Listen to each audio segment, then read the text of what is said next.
Nos acompanhe nesse estudo, esse segundo estudo sobre o arrebatamento e por que eu sou pré-tribulacionista.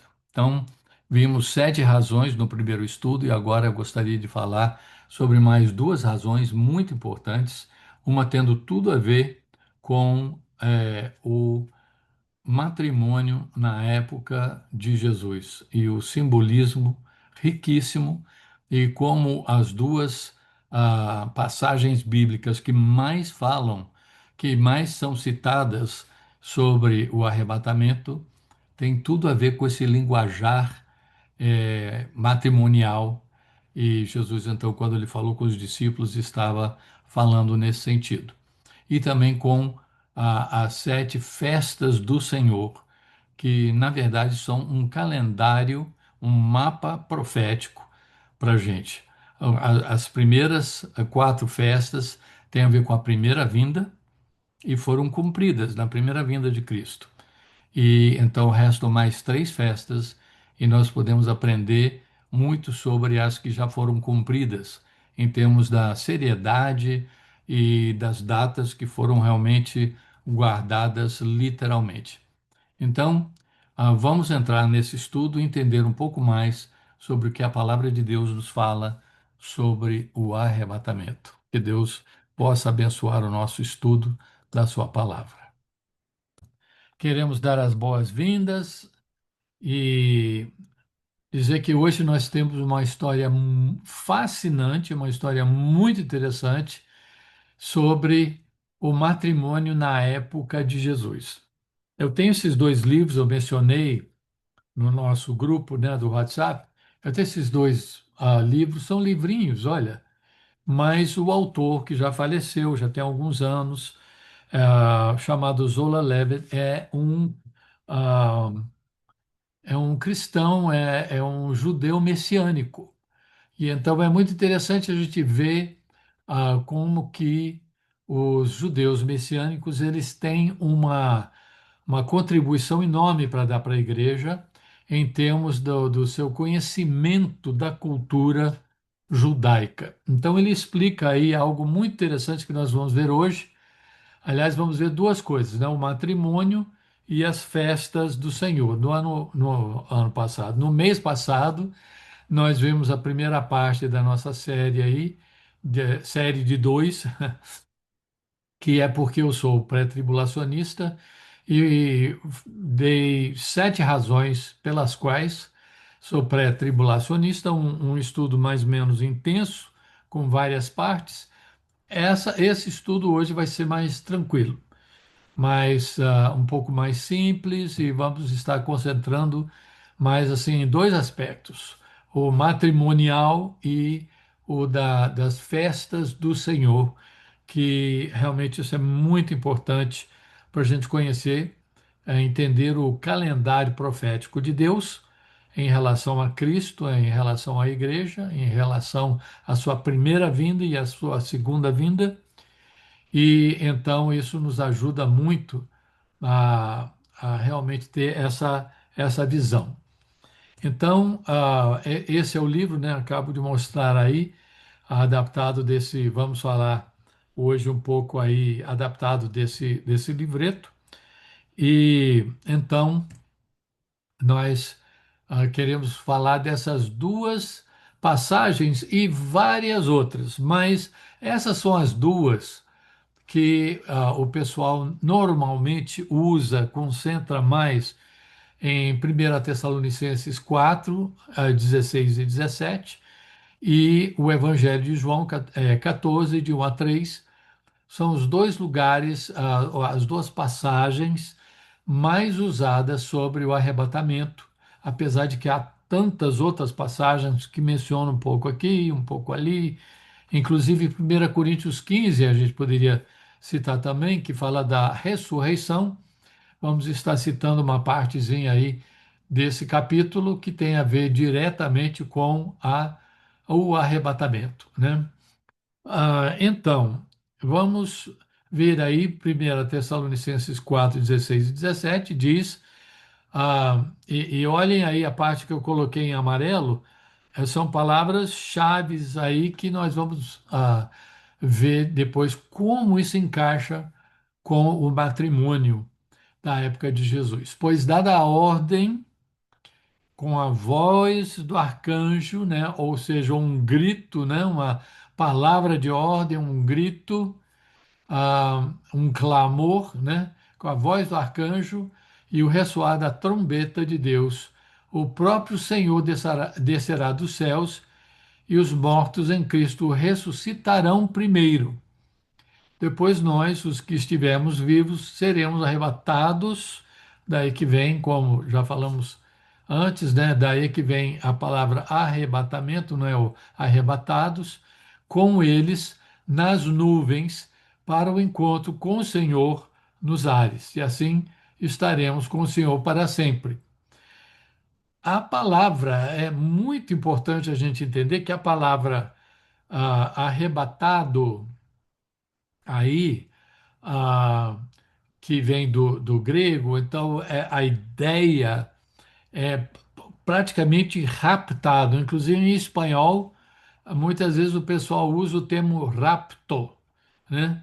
É a ideia de ser raptado, é a ideia de ser levado abruptamente, de repente. E então isso nós vamos ver como isso realmente ah, reflete o que acontecia no matrimônio na época de Jesus. E essa passagem de João 14, de 1 a 3, é praticamente uma das únicas passagens mais assim diretas, mais claras de Jesus sobre o arrebatamento e sobre o arrebatamento no sentido dele acontecer em termos assim pré-tribulacionistas. Não diretamente aqui, mas quando a gente junta A mais B mais C, então a gente vê como que faz sentido a gente entender isso no sentido pré-tribulacionista. Não se perturbe ou não se turbe o vosso coração, ou o coração de vocês. Creiam em Deus, creiam também em mim. Na casa de meu pai há muitas moradas ou muitos aposentos. Se não fosse assim, eu lhes teria dito: vou preparar-lhes lugar. E se eu for e lhes preparar lugar, voltarei e os levarei para mim, para que vocês estejam onde eu estiver. Interessante, né? O outro versículo, a outra passagem termina e assim estaremos com o Senhor para sempre. E Jesus diz assim: para que vocês estejam onde eu estiver. Então nós podemos ver essa parte amarela aí, né? Podemos ver como isso encaixa no, na narrativa matrimonial. Então, como era o matrimônio na época de Jesus? Então, em primeiro lugar, então, chegava um jovem, normalmente discutia com seu próprio pai, olha, aquela moça lá, eu quero me casar com ela, tudo bem? Tudo bem. Então, você vai lá e você vai negociar com o pai dela e com ela o preço, então, que você vai pagar por ela. Então, na cultura judaica, eles levavam em conta o seguinte: as famílias que tinham meninos, que tinham homens como filhos, né, filhos homens, eles tinham mais condições de avançar na vida, né? Porque normalmente assim, dentro de um contexto agrícola, os meninos eles tinham mais condições, né, de plantar, de colher e também de cuidar dos animais e tudo isso. Então, quando uma pessoa tinha uma menina ou tinha uma filha, então muitas vezes eles passavam mais dificuldades, porque a menina era mais limitada em termos do plantio e de cuidar do gado e a criação e tudo isso. Levando isso em conta, então, a, a ideia era que o rapaz ele teria que pagar um dote, né, teria que pagar um preço para casar, para se casar com a mulher. Então, ele chegava e ele, então, queria entrar num acordo com eles, com a mulher e com o pai dela, né? E ele então tinha que negociar o preço. E a ideia não era, e o rapaz já sabia que não ia ser barato. O dote tinha que ser algo, é, pode-se dizer, sacrificial, tinha que ser algo que ia exigir bastante. E então ele ia lá e negociava o preço.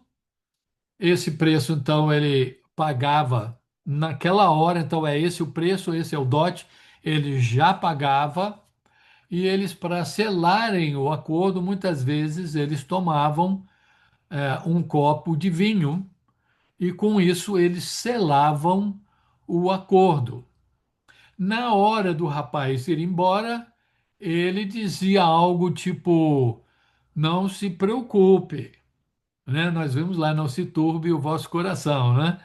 Não se preocupe, eu vou lá preparar um lugar para gente. Eu vou para a casa do meu pai e vou preparar um lugar. E quando estiver pronto, eu vou voltar e vou te buscar para que você esteja comigo, né? Para a gente casar e a gente estar então juntos sempre, né? Para o resto da vida.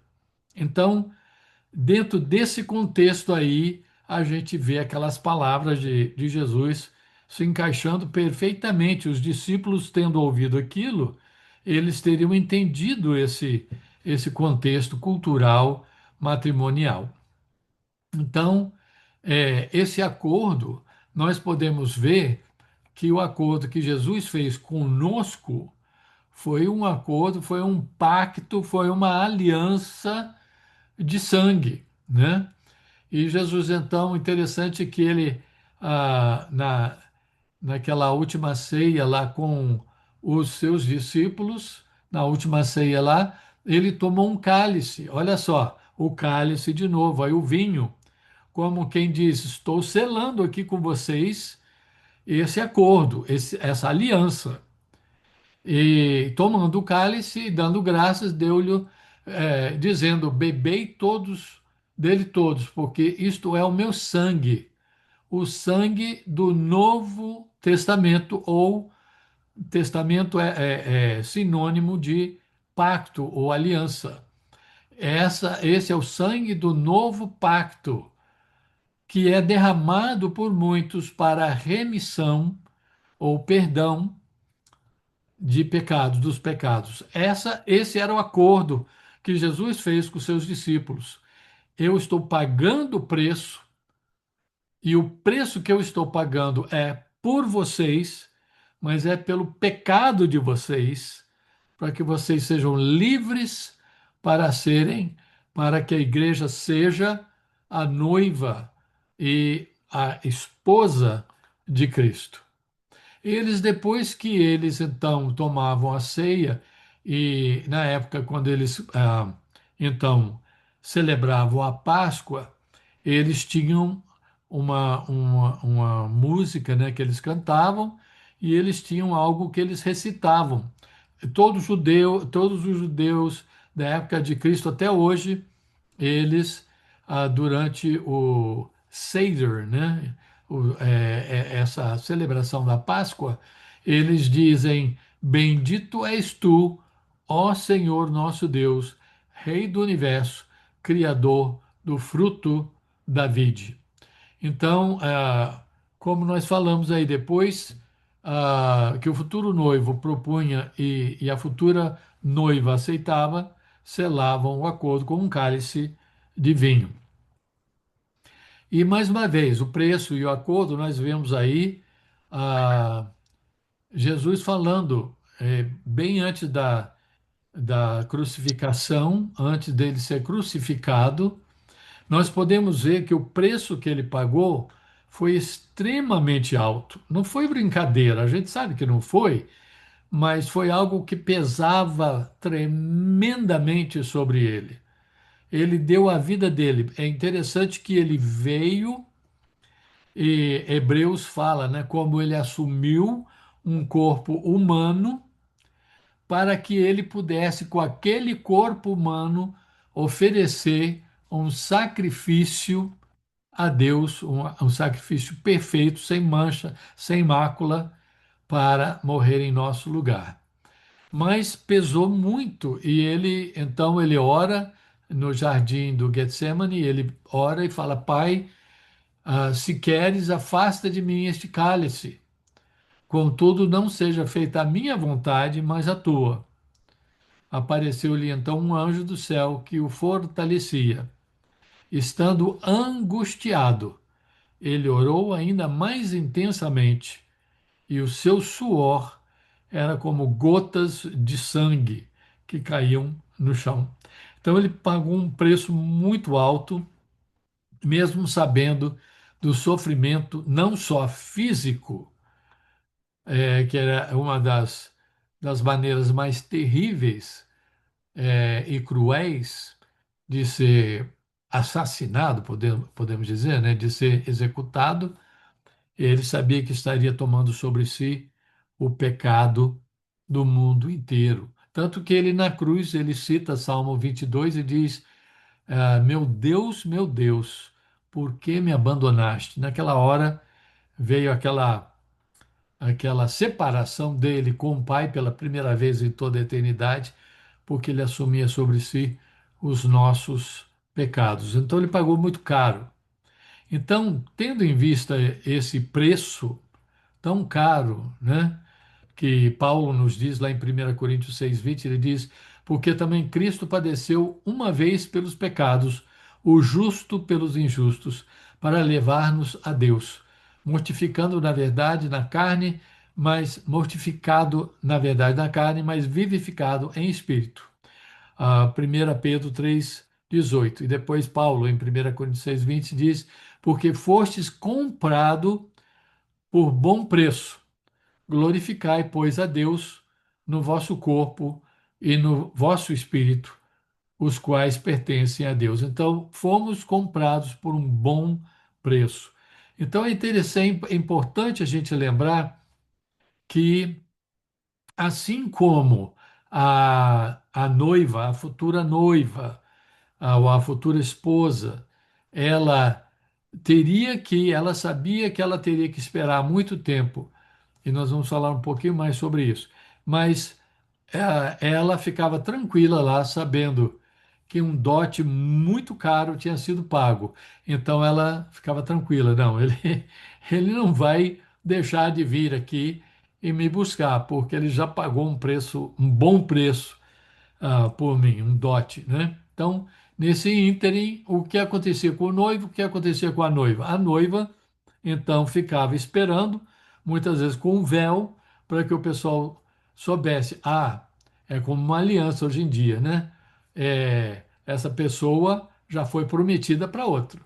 Essa pessoa, ela já recebeu um dote, já assinou, por assim dizer, né, um acordo, uma aliança, então ela está fora da jogada, ela está fora do mercado, ela não está disponível para ninguém namorar ou querer noivar ou casar com ela.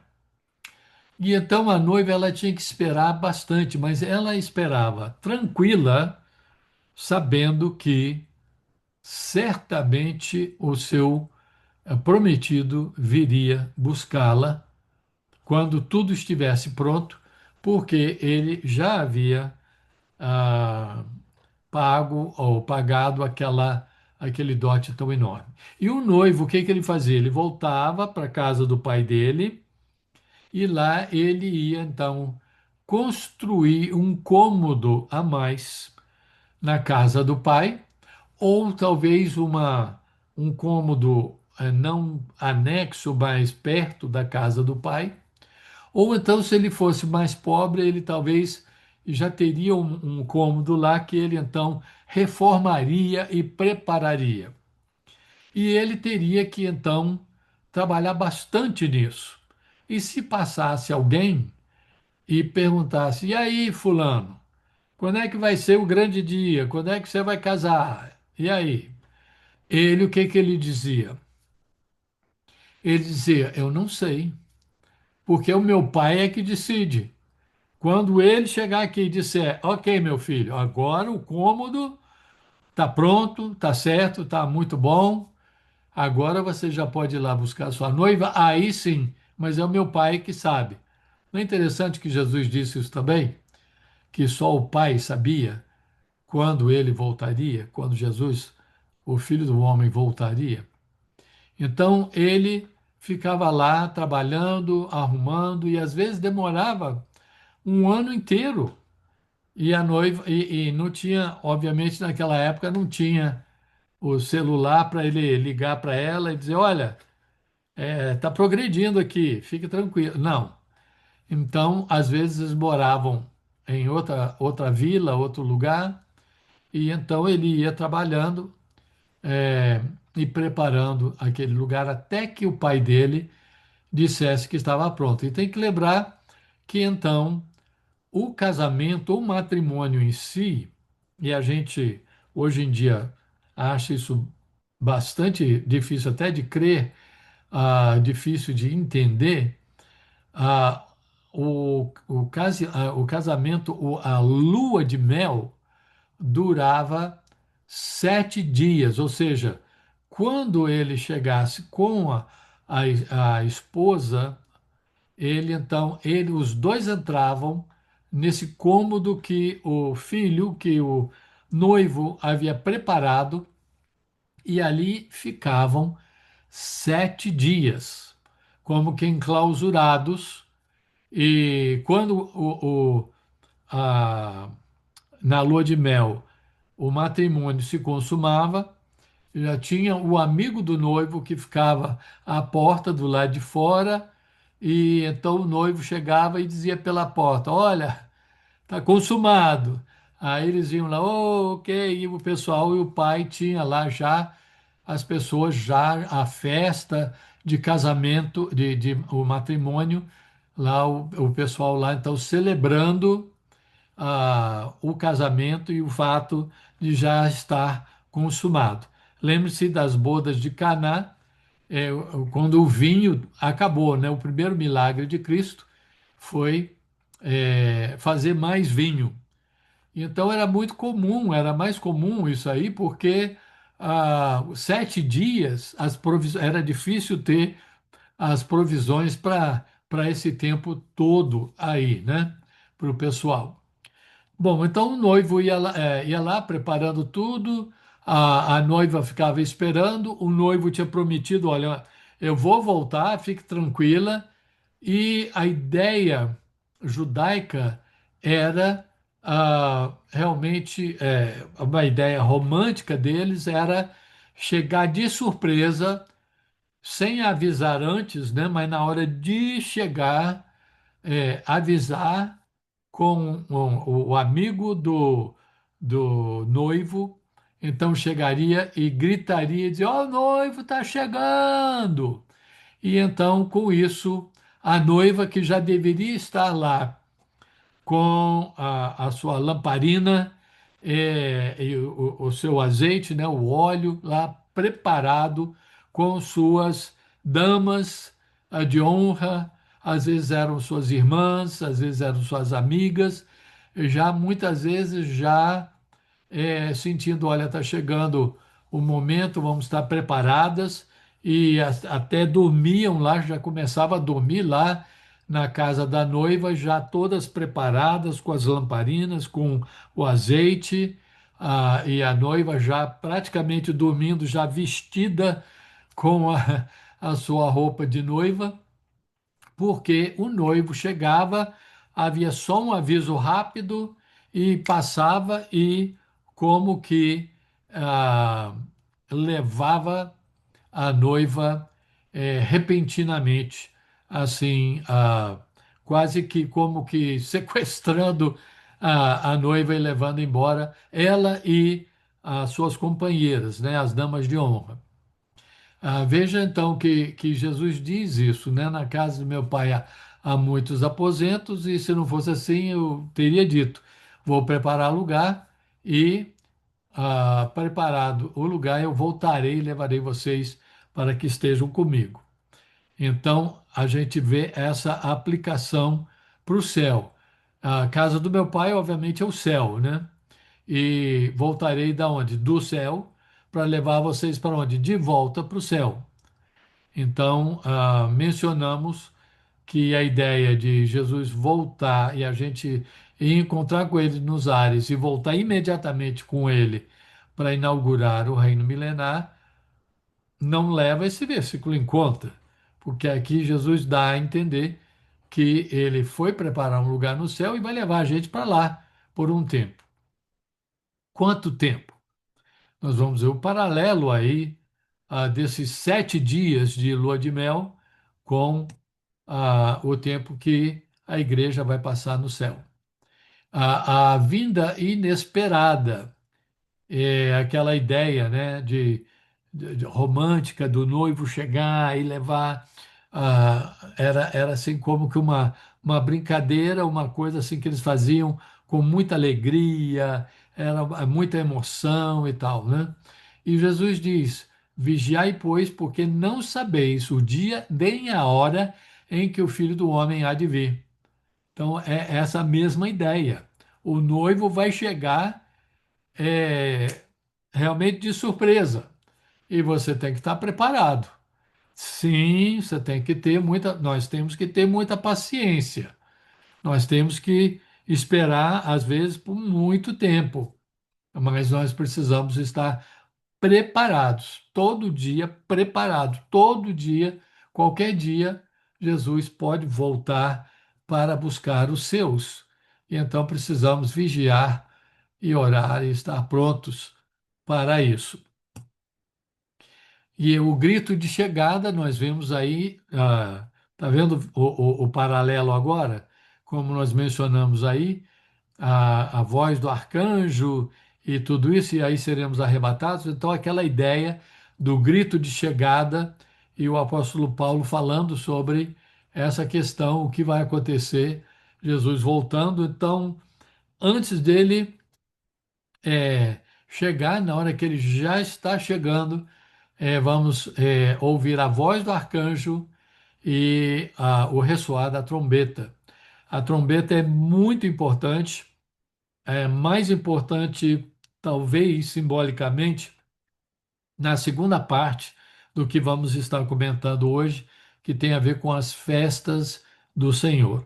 Mas vamos lá então. Isso também nos remete à parábola das 10 virgens.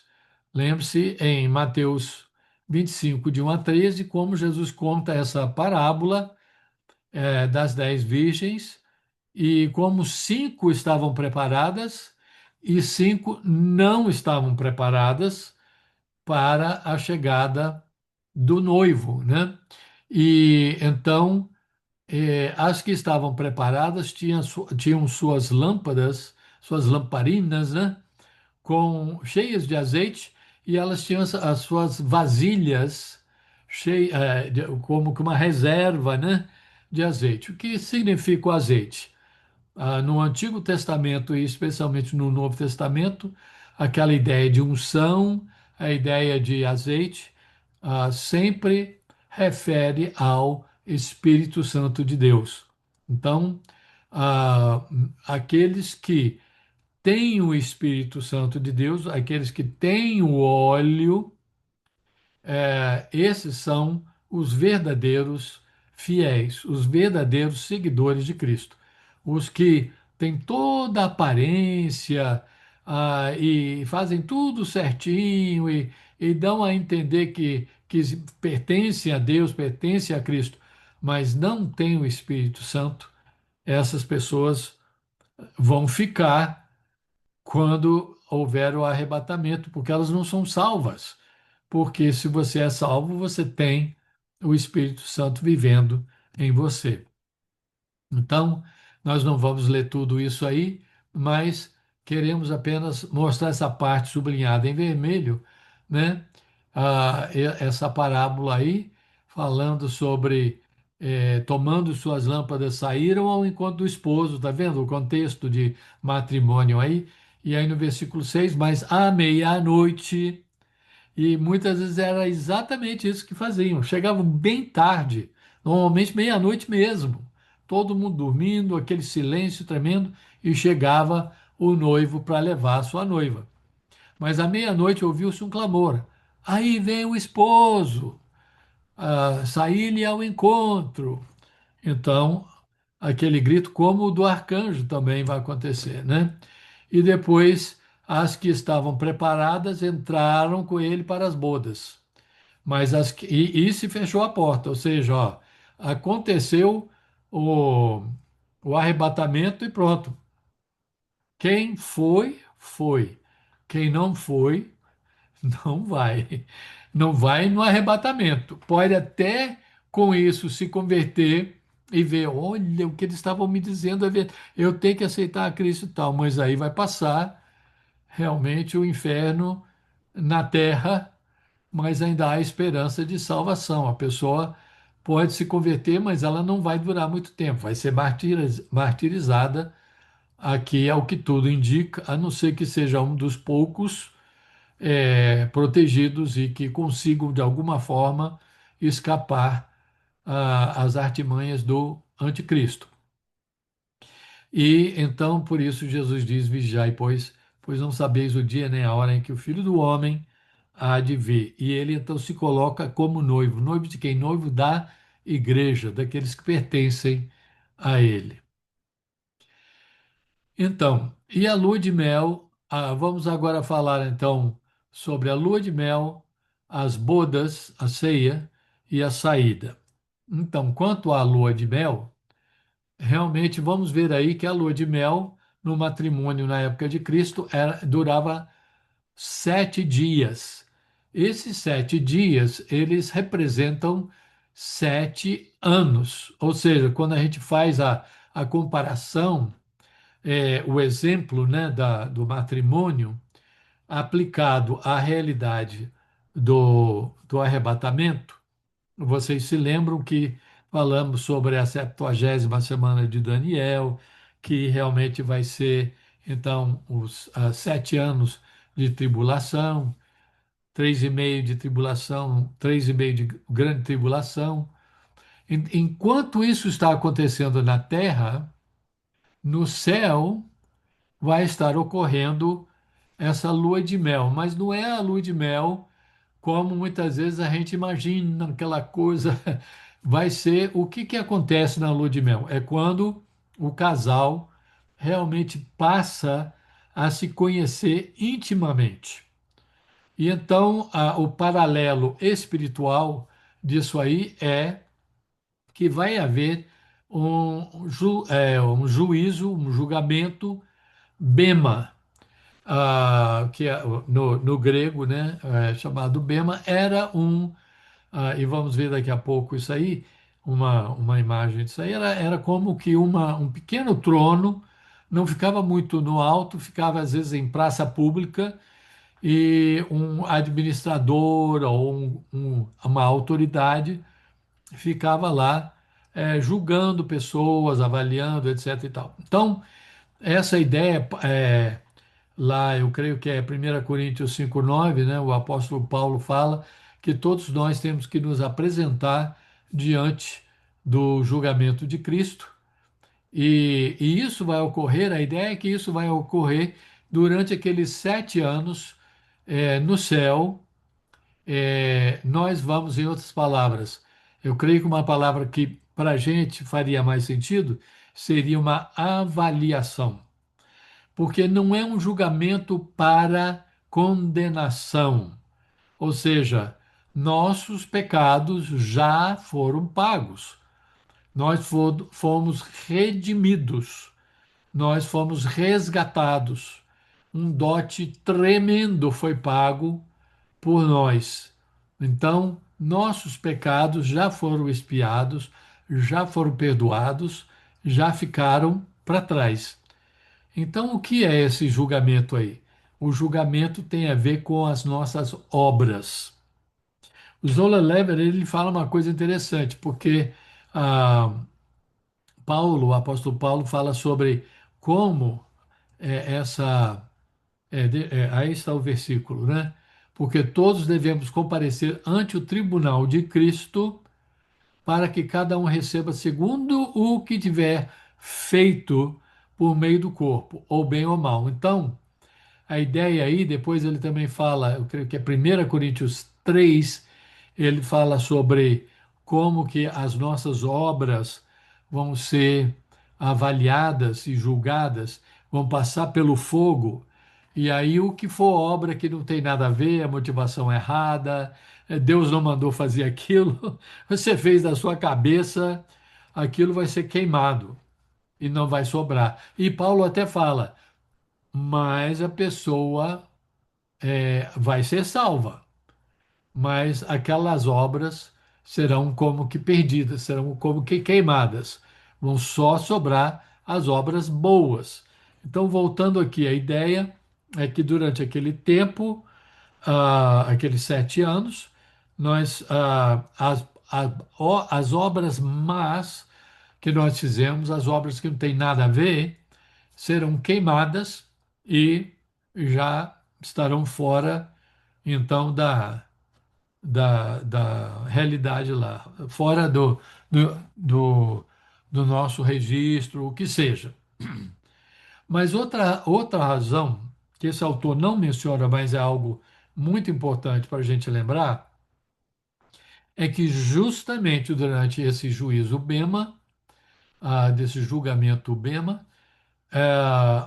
sendo que nosso trabalho, nosso ministério, nossa lealdade, ah, nosso labor pelo Senhor vai estar sendo avaliado, é nessa hora, então, de acordo com o resultado disso, é que nós vamos ser recompensados ou não. Todos serão recompensados com a salvação, não é? Isso não entra, não é a questão aqui. Mas existem duas coisas, dois aspectos da nossa recompensa em Cristo. A nossa recompensa tem a ver com intimidade com Deus. Então, ou seja, até que ponto nós estaremos na eternidade? Às vezes a gente tem aquela ideia: eu vou chegar no céu e vou direto para a presença de Deus e vou estar na presença de Deus por toda a eternidade. Sim, de certa forma, sim. Mas em termos de você, de proximidade de Deus, de você ter aquela, podemos quase dizer, amizade no bom sentido, no sentido mais sério, assim, de relacionamento, esse grau de você estar achegado a Deus, de intimidade com Deus, vai depender das suas obras aqui na Terra e aquilo que você então vai apresentar nesse dia e que vai ser avaliado diante do nosso Senhor Jesus Cristo. Então, aquelas obras que foram feitas com a motivação correta, de acordo com a chamada de Deus, Deus mandou, eu fui, eu fiz dependendo de Deus, de acordo com a vontade de Deus, aquilo então vai receber uma recompensa, nós vamos receber, ou aqueles que passarem pelo crivo crítico, né, o teste, vão receber então essa recompensa. E a segunda recompensa, a segunda grande categoria de recompensas tem a ver com a responsabilidade ou autoridade no reino de Deus. Lembre-se da parábola dos talentos e como então o mestre diz: foste fiel no pouco, sobre o muito te colocarei. Então, a ideia de ser colocado, e numa das parábolas, Jesus até fala sobre uma pessoa sendo colocada como responsável por várias cidades. Então, se falamos do reino de Deus, falamos sobre o reinado de Deus, então reino é governo. E governo, Deus é muito organizado. a ideia de organização vem de Deus. E então, ele no reinado dele, no governo dele, ele vai ter, podemos saber que ele vai ter aquelas hierarquias diferentes aí de pessoas que ele vai colocar sobre como que países ou algo parecido com países, cidades e bairros naquela cidade, etc. Então, essas recompensas vão vir daí, então, nessa época, desses 7 anos que a igreja estará no céu. E no final desses 7 anos, vai ocorrer, então, as bodas do Cordeiro, ou seja, o grande banquete, o grande jantar do Cordeiro que nós podemos ver lá em Apocalipse capítulo 19, né? Antes do Messias voltar no seu cavalo branco e vir para a terra com a sua noiva, ou a essa altura chamado de sua esposa, então vai haver essa celebração, né? As bodas do Cordeiro. Enquanto isso aqui na terra vai estar passando a a tribulação. Então, esse banquete, nós vemos lá em Apocalipse 19:9, e o anjo me disse: escreva felizes os convidados para o banquete do casamento do Cordeiro. Tá vendo aí? Casamento, matrimônio. Olha aí o linguajar de novo aí, para a gente poder entender isso aí. E os discípulos e o leitor do primeiro século entenderia isso muito melhor ainda do que a gente, dentro desse contexto do que era o matrimônio daquela época, para o banquete do casamento do Cordeiro. E acrescentou: essas são as palavras verdadeiras de Deus. Então, a saída do casal. O que não mencionamos é que depois que o casal sai do quarto, né, ou daquele aposento onde ficaram 7 dias.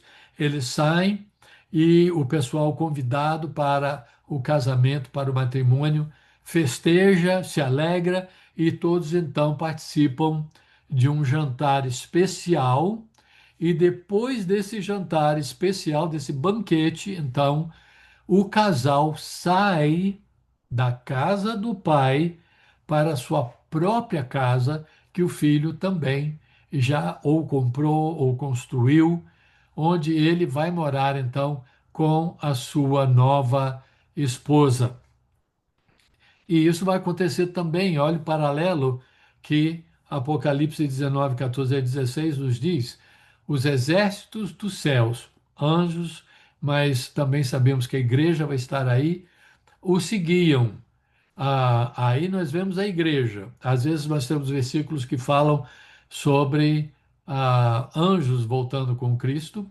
Aqui a ênfase está na igreja ou nas pessoas, nos redimidos, porque vestidos de linho fino, branco e puro. Então é um símbolo dos que foram lavados no sangue do Cordeiro, né? E montados em cavalos brancos. Quando o rei vinha no cavalo branco, ele estava simbolizando com isso que ele vinha para conquistar. Se fosse o caso, ele vinha para travar uma guerra. E justamente quando Cristo volta, aí em Apocalipse 19, o que ele encontra na terra é o Armagedon. E ele então acaba com aquele conflito, conquista tudo rapidamente, e aí então está pronto para já estabelecer o seu reino milenar sobre a terra. Então, de sua boca sai uma espada afiada. O que é essa espada? É uma espada literal? Não. Ela simboliza, Hebreus nos fala disso, né? Que a palavra de Deus é como uma espada de dois gumes, não é? Então, essa espada afiada, com a qual ferirá as nações, é o quê? Como Deus criou o mundo? Com sua palavra, com suas palavras, não é verdade? Então, essa espada que sai da boca do nosso Senhor Jesus aí na sua volta é a palavra dele. Ele vai dar a ordem e vai acontecer, e não vai ter quem possa resistir.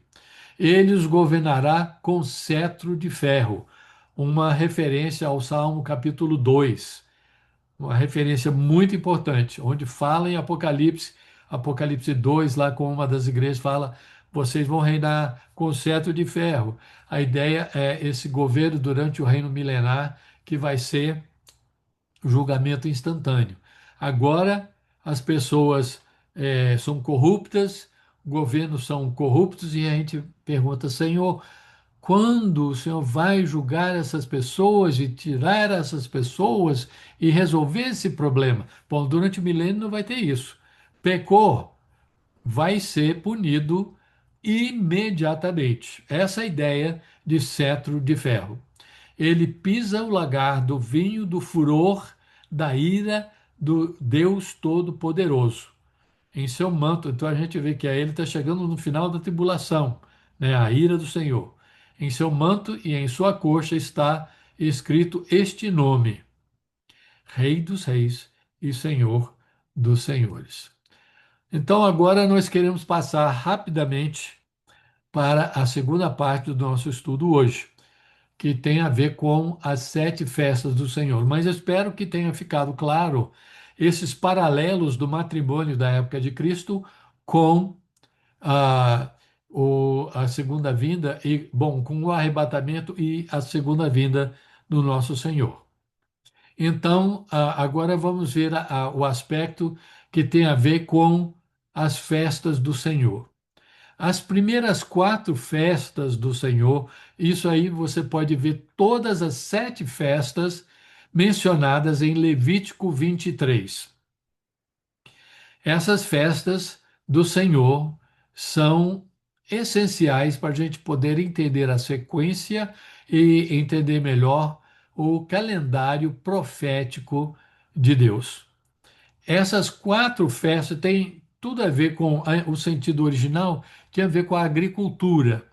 E Deus usa então a agricultura, a ideia de plantar e de ceifar e tal, com aspectos espirituais. Agora já não estamos mais vendo o aspecto matrimonial, estamos vendo mais um aspecto da agricultura e dessas festas e desse alinhamento aí, essa sequência, e como tudo isso aí tem a ver também com o arrebatamento e a segunda vinda de Cristo. Então, ah, veja aí então que as primeiras quatro já foram cumpridas, a primeira sendo a Páscoa, essas são as festas de primavera, todas elas acontecendo em março, abril, dependendo do calendário lunar e quando isso cai no nosso calendário solar. Então varia de ano para ano, mas normalmente cai ou em março ou em abril. E a Pentecostes ou em maio ou em junho, 50 dias depois, né? Pentecostes. Então, a Páscoa tem, como alguém já disse, só houve uma Páscoa, a original. As outras são celebrações daquela primeira Páscoa. E a primeira Páscoa tem tudo a ver com a explicação da nossa salvação. Como nós, então, éramos escravos do inimigo, estávamos em terra estranha, sendo explorados, e então o sangue do Cordeiro nos livrou da morte e da escravidão. Então, a saída, né? Êxodo 12, falando da Páscoa, Êxodo, capítulos anteriores falando sobre a saída, é, e aquela confusão toda, né? Com o faraó que parecia que ia deixar, depois não deixava, e Deus endurecendo o coração dele, e finalmente com a morte do primogênito de todos eles, menos os dos hebreus. Então, ele, Faraó, não só deixou ir, como ele mandou o pessoal ir embora e levar até o gado, levar tudo. Bom, o significado profético é que Cristo, o Cordeiro de Deus, é morto, crucificado pelos nossos pecados, precisamente neste dia. E alguns judeus messiânicos dizem que, inclusive, nesta hora. Então, a celebração da Páscoa, a celebração da Páscoa, naquele ano em que Cristo morreu, é, aconteceu justamente no mesmo horário em que Cristo estava sendo crucificado, né? De 9 da manhã às 3 da tarde. E então a simbologia, os símbolos que Deus usa são impressionantes. Mas a gente vê então que Cristo ele foi sacrificado, ele foi morto na cruz, justamente na Páscoa. Então, apesar de toda a simbologia, a data não foi simbólica. A data não foi assim como que, como a Páscoa, mas pode ser qualquer dia. Não, foi no dia mesmo da Páscoa que ele morreu. Depois, no dia seguinte, vem o dia de pães asmos. Era a ideia de levedo, que representa decomposição, ou corrupção, ou erro, ou mal. Então, o pão tinha que não podia ser levedado. E aí então tinha a ordem de, olha, vocês não podem comer nada com levadura, tem que ser tudo pães asmos mesmo, sem levadura. E então eles tinham que fazer isso sem talvez entender por que que eles estavam fazendo isso, mas Deus estava apontando para o dia em que o corpo de Cristo, que é o pão da vida, ah, seria colocado no sepulcro e não sofreria nenhuma decomposição. E logo, logo ressuscitaria. E também a ideia de que Jesus é sem pecado. Ele, o Cordeiro de Deus, sem mancha, sem pecado nenhum, é que foi sacrificado em nosso lugar.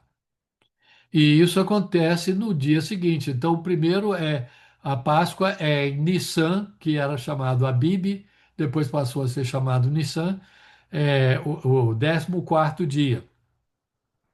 É interessante que o que, que o pessoal fazia? No 10º dia, eles pegavam um cordeirinho e então Deus dá essa instrução para eles.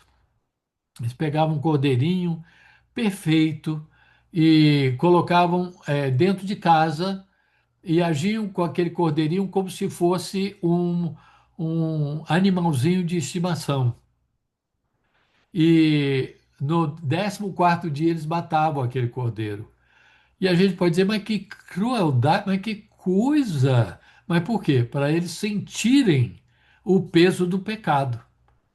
Que um dia o próprio Filho de Deus morreria pelo nosso pecado, isso não era uma coisa trivial, uma coisa, ok, não, doeu o coração do pai, assim como, muito mais do que, né, mas mais ou menos assim, a ideia de como aquela família doeria o coração deles, verem aquele cordeirinho tão bonitinho, ah, depois ser sacrificado.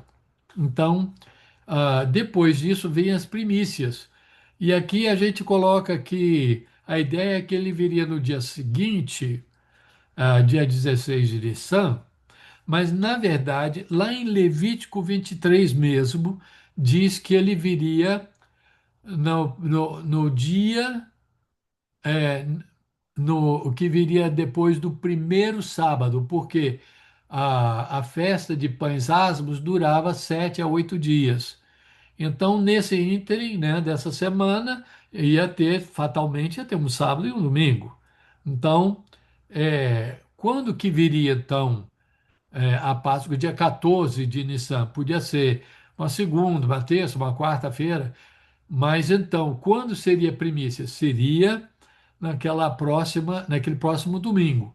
porque diz lá em Levítico 23 que seria no primeiro dia depois do primeiro sábado, ou seja, domingo. E foi justamente primícias, nós entendemos que tem a ver com, é também chamado de primeiros frutos, né? Que dá a ideia, na agricultura, era aquela ideia, opa, são os primeiros frutos daquilo que depois vai vir como a grande colheita. A gente já está vendo que é um bom sinal. Opa, isso é bom, porque depois vai vir uma grande colheita. Então, os primeiros frutos da colheita eram oferecidos ao Senhor e serviam de indicadores de como seria o restante da colheita. Significado profético é a ressurreição de Cristo. Cristo ressuscitou dentre os mortos. Lembra-se que ele falou: se um grão não morre, ele não pode gerar a planta, né? E ele falou: eu tenho que morrer. E ele então morreu para depois então ser ressuscitado dentre os mortos, sendo ele as primícias dos que dormem. Então ele mostrou o caminho para nós. O que vai acontecer com a gente? Um dia nós também vamos receber um corpo ressurreto, glorificado.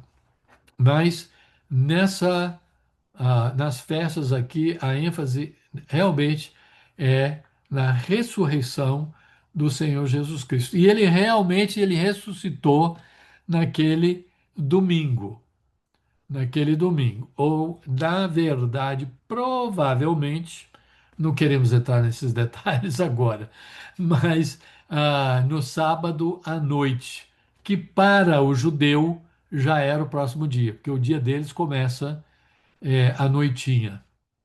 O dia seguinte já começa a noitinha do dia anterior. Mas isso são detalhes que não precisamos entrar nisso agora. E 50 dias depois, o dia da colheita mesmo, né? E foi o significado profético, inauguração da era da igreja, que foi exatamente quando veio o Espírito Santo sobre aqueles que estavam reunidos lá, obedecendo a ordem de Cristo, que eles deveriam permanecer e esperar até a chegada, o derramado do Espírito Santo.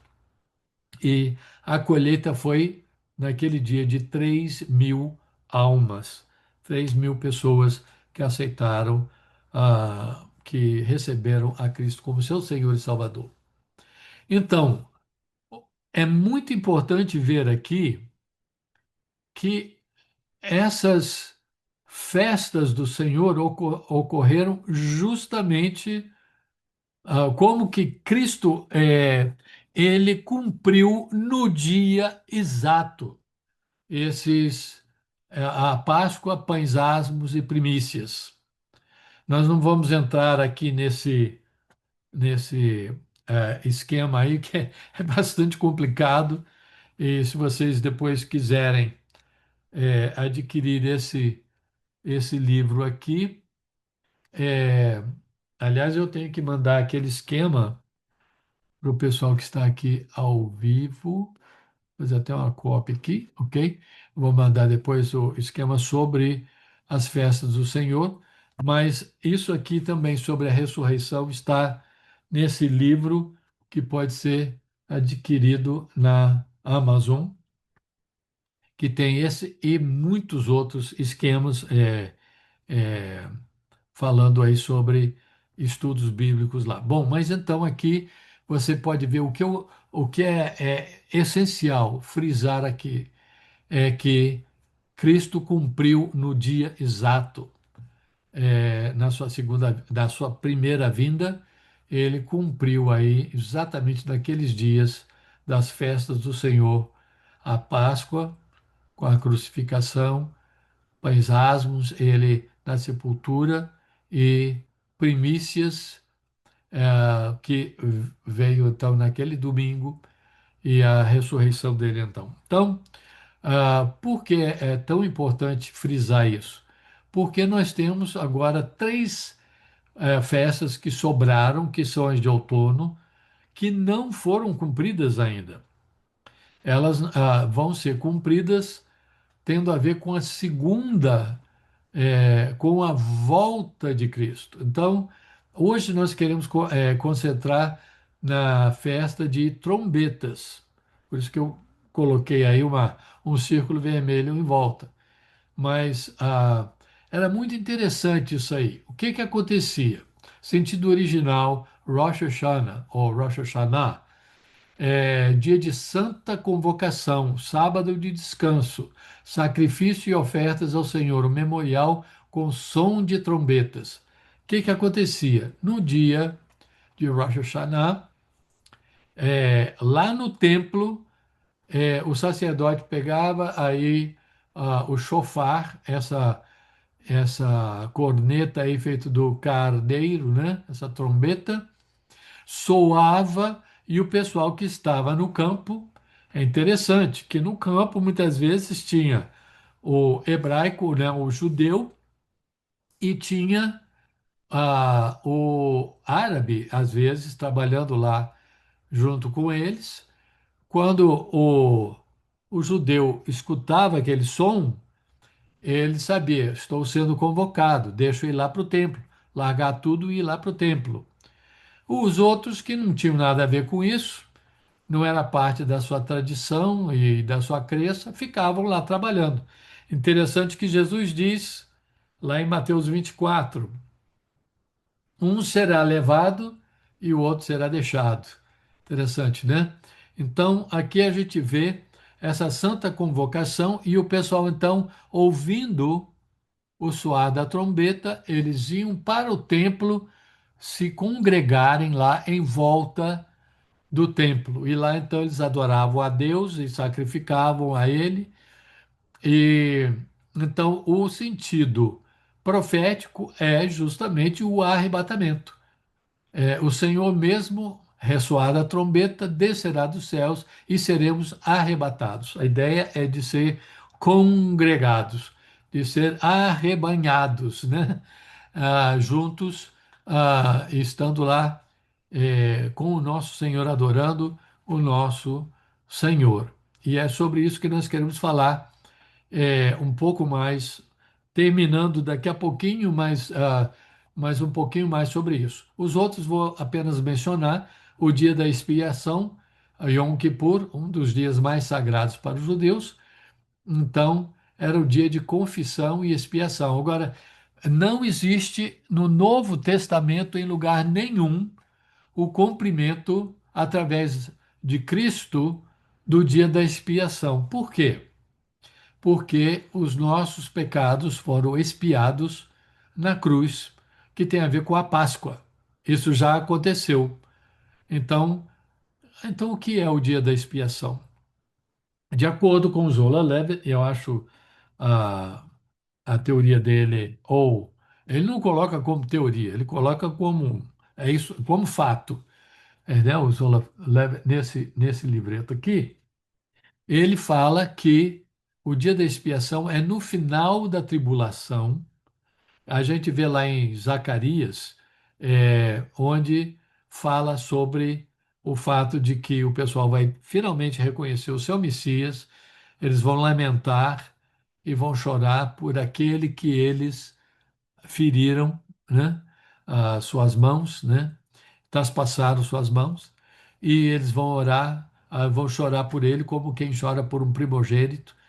E então vai ser aberto para eles uma expiação, um perdão de pecado para aqueles que sobreviveram.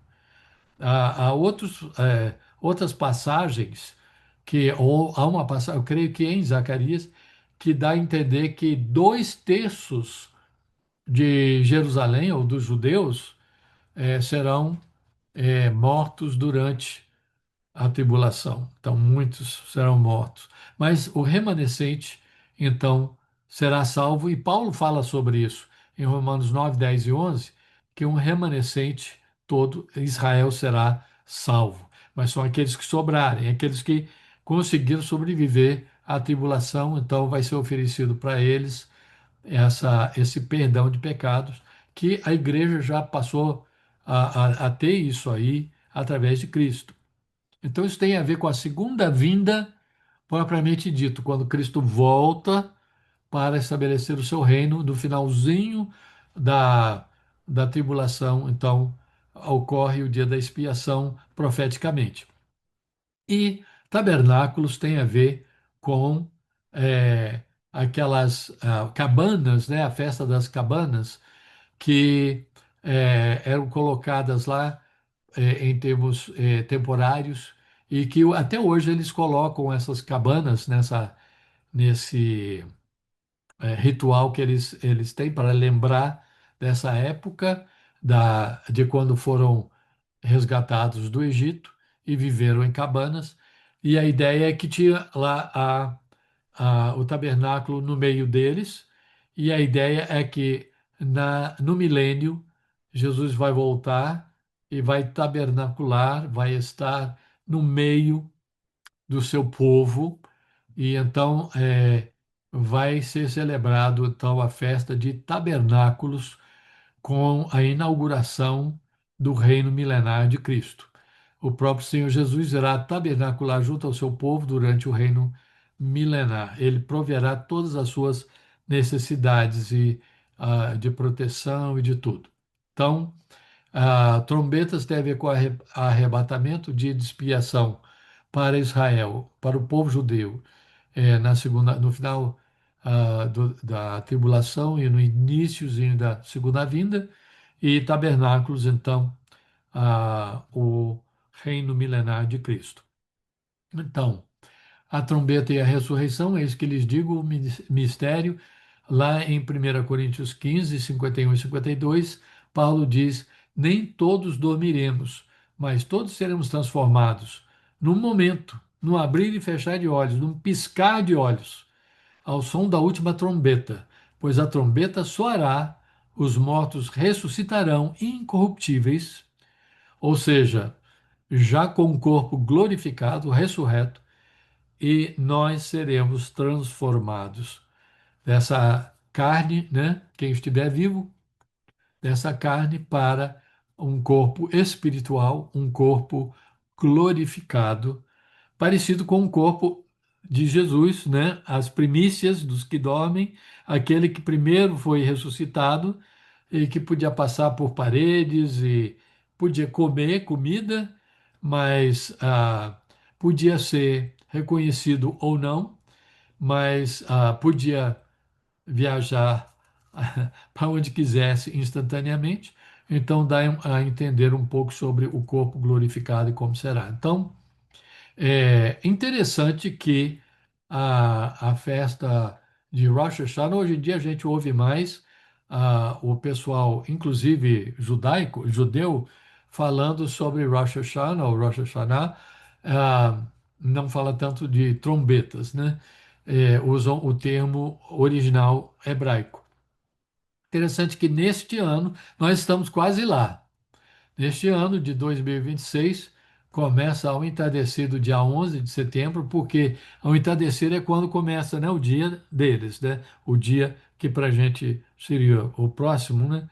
Já começa e termina ao entardecer do dia 13. Então,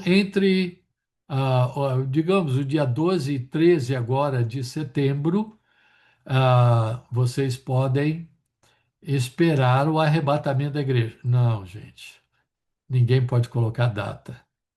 Mas tudo indica que será num dia, se a gente acompanhar as primeiras quatro festas, que realmente o arrebatamento, tudo indica, vai ocorrer no dia de Rosh Hashanah, né, ou de trombetas. A gente só não sabe que ano, né? A gente não sabe quando.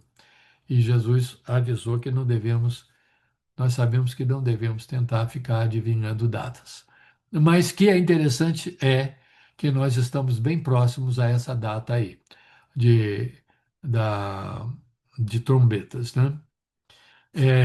De santa convocação, sábado de descanso, sacrifício de ofertas ao Senhor, um memorial com som de trombetas. Então, ah, nesse dia, então, agora já terminando, queremos apenas mencionar Filipenses 3, 20 e 21 diz: a nossa cidadania, porém, está nos céus, de onde esperamos ansiosamente o Salvador, o Senhor Jesus Cristo, pelo poder que o capacita a colocar todas as coisas debaixo do seu domínio.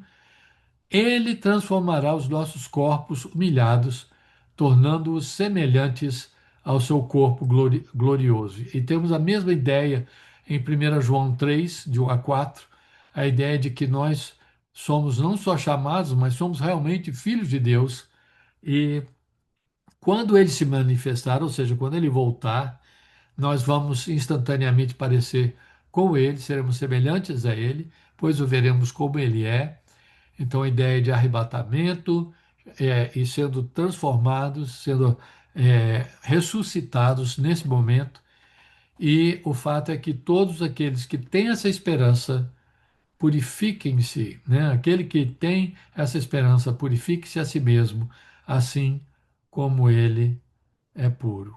Então, chegamos ao final do nosso estudo sobre as questões de matrimônio e os paralelos com o arrebatamento, e as sete festas do Senhor e os seus paralelos, né, com a primeira vinda e a segunda vinda de Cristo, inclusive o arrebatamento. Que Deus, então, abençoe a cada um de nós, que possamos estar nos preparando a cada dia mais e mais, porque não sabemos quando ele voltará. Então, vigiai e orai, porque não sabemos quando e realmente precisamos estar preparados. Que Deus então nos ajude e nos abençoe nesse empreendimento. Obrigado.